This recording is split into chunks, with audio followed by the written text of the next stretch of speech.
Kiristoos du'aa kee humnaaf aangoo isaatiin seexanni hidhamee addaan bilisa ba'ee egaa kana booda nagaaf gammachuun nuuf ta'e. Maqaa Abbaa kan Ilmaa kan Hafuura Qulqulluu Waaqayyo tokkichatti amannee kan bullu sabni kiristaanaa warri keessaa falaa kan nagaan jiraattan kan dabartan balaa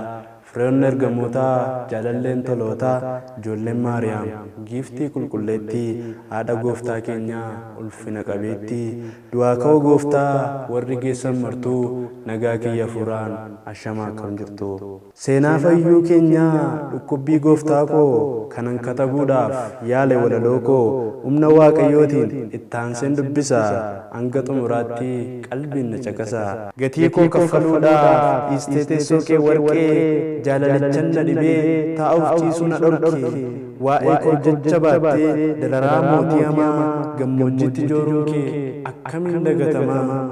Gaddeebii sanaaf ta'u ilmoo harreerra teessee kan koo barcuma ulfinaa samii gararraa keesse.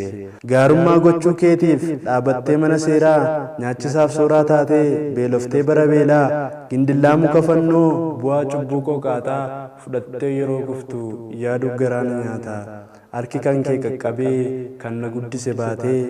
lapheen kiyya si ganuuf maaliif garaa jabaate. Alangaa qirixatee damee baay'eetti yaasee foon kee ciree kukkutee lafee qofaatti baase. Waltajjiis si dhiyeessee mootummaa biyya lafaa yakkamaa si taasisee sitti maxxanse fafaa. Sirraa sooratee quufee irbaata soora lubbuu si obaase bulbulee hadhooftuu cuunfaa cubbuu maree kan keen uumamee qanani'ee guddatee du'a keef mari'atee afaan baasee dubbate dugda kan keetti hirkatee sirraa nyaatee gabbatee duraaf boodaan si dhaanee si qabee si darbate. Harki kan kee qaqqabee kan na guddise baatee lapheen kiyya si ganuuf maaliif garaa jabaate. Yaa mootii koo yaa gooftaa jaalallee koo mararree aantummaa isa kan keetii an dhaladhee nagarree guyyoota meeqa yaadee jechan beeku barbaadee kan si ibsu nan dhabe barreessus nan dadhabe. Fuula kee dirmimmaa'e lafee kee isa cinaachaa tasana duraan badu nan yaadadha jiraachaa. Naaf jecha dhiitamuu kee lafarra harkifamuu kee ulfina sarbamuu kee umtee tuffatamuu kee cubbuun kan koo qaramee anaan jireenyan kaaksee cinaacha kee waraanee darbamee an kakkaassee. Innan nyaadhe maanaa kee fooniif ergisee qalbii hadhooftuuf siif qophaa'e summiin kuufadhe dilbii.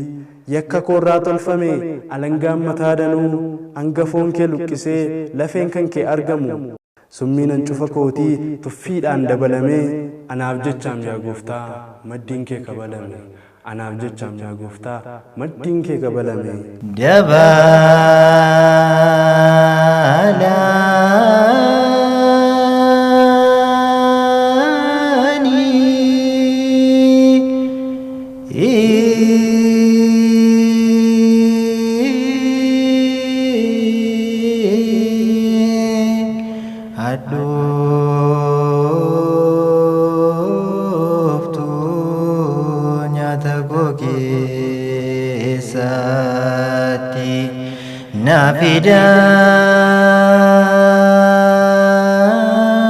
Nafidani dangaguftu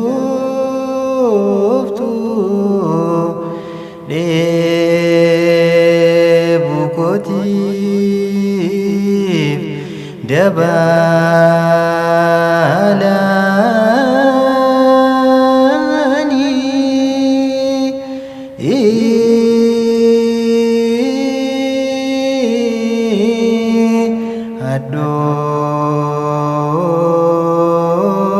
Adoftu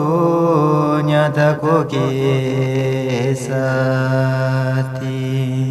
Cubbuun kan koo nan dhaabu arra fuula kee duraa anoo araara keetiif jaalala kee nan jira. Galmee haaraa sarartee waa'ee koo kan katabde diina koomna kee niitee fannoo keen kan adabde. Jiraachuu kan koof gatii beenyaa barootaa baastee lubbuu koo harka ishee qabdee du'oota keessaa kaastee. fannoon kan kee mallattoodha mallattoo fayyina koo gabatee faayyaa kootii faayyaa miidhagina koo anaaf laatteetta simboo ayyaana kee bareedaa ofii keetii uffattee uffata kalaameedaa isan ittiin dhaadadhu addunyaarra naannee andaara lafaa ga'ee jaalallee koo tokkicha ansiinan ulfaadhee nama kabajaa ta'e jaalallee koo tokkicha ansiinan ulfaadhee nama kabajaa ta'e eeyyeen irraan fuune gabrummaa raajoonni darban danuu natti lallaban malee akka lapheen amanu lubootni kakuu moofaa warrumti hangafootaa qalma ol ergu malee aarsaa koof kan namootaa wabii lubbuu naan taane waaqatti na araarsuu natti daraare malee yakki dhaalaaf abaarsuu barbaacha al tokkichaa si qofaan naaf godhame kan naxate cubbuun koo fannoo keetiin hidhame yaadannoo koo godhadheen qaba sammuu koo keessa yeroo yaadutti ka'u qaraaniyoo nageessa akka attuuf saamtutti butamtee qabamuun kee waa'ee koof jecha baattee ulfina kee dhabuun kee dadhabbii namni hin baanne gudeelcha jiidhaa baattee reebicha maa fudhattee jireenya guutuu laatte osoo si keessaa ifuu qaanqeen bariif bakkalchaa yakkamaa si taasisee si dhaabeera dhaddachaa anaafidha du'uun kee samii gubbaa bu'uun kee kan argite maqaraa kan obsite waqaraa kan gonfatte qoraattii nayyaada dhangarraattii na duukaa qilee buutee utubdee mogolee koo ofii summii fudhattee naaf guutteetta kolee koo dabartee naaf falmattee argatteetta lubbuu koo boolla naan keessaa baasteetta awwaalteetta cubbuu koo galgala koo tolchitee naaf ijaartee masaraa furtuu sanatti laattee akkan eeguuf adaraa du'a na gobroonfatee na dhorke abdii jiru mootee na moosifatte arra bakka isaan jiru qulqulluudha manni koo cubbuun dhaalaa cabeera fayyuudhaaf sagalee kee kakuu kan kee qabeera Kiristoos tokko taatee naangotee kiristiyaanaa ergansi amanadhe jireenyi koo sittaana dha'icha yakka kootiin qomni kee inni cabe bollaaf afaan du'aarraa anaan dursee na qabe siidaa warqeen ijaareen qaba onnee koo keessaa jireenya koo dhuunfattee yeroo hundaa dura teessaa aangoo diinaas cabsitee fannoo gubbaarra baatee du'a ajjeestee mo'ichaan awwaala keessaa kaatee aangoo diinaas cabsitee fannoo gubbaarra baatee du'a ajjeestee mo'ichaan awwaala keessaa kaatee Kristos ka'eera duuta keessa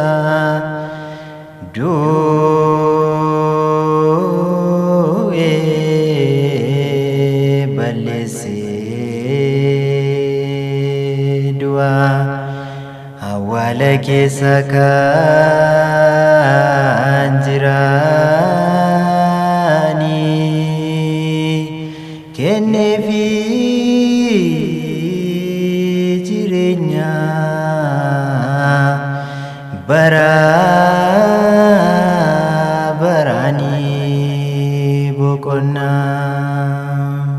nuufis keessatti abdii mul'ata du'aa ka'uu bissiin galata keenya fuula kee nuuf haa ga'u ija nu jabeessitee nu moosifteetta mootee nagaan banne nuuf laattee ilmaan qaalii nu goote awwaalli duwwaatti hafee ka'uun kee lallabamee alaabaan keenya ifee waltajjiirra qabame nunsichi jiraattota in arginu jeequmsaa nagaan siniif haa ta'u jettee nuuf laatteetta eegumsaa maqaa keen gaara baanee walqixxeeffanne karaa dololloon nu fudhatu siin qabna abdii baraa yeroon lakkoofnee yeroon hundaa si baranna arra dilbata eebbaa du'aa ka'uu lammaffaa jenneettiin si yaadanna waaqummaa keessa dhugaa san jijjiiramne yoomuu ati tiksee gaariidha tiksee oolota isaaf aarsaa ta'ee qalamu si yaadanna yeroon hundaa tibbana qofaaf miti ati goota jiraataa mooticha moototaati du'aa ka'uu kee duraan teessuma keerra teessee keenyas du'aa ka'umsaa cina mirga kee keesse ameen sitti amanneerraa Kiristoos tiksee gaarii akka dhaalluuf mirga kee nu eegi nu gargaari kanan qopheeffadhees arraatiif kanumaa waan na dhaggeeffattaniif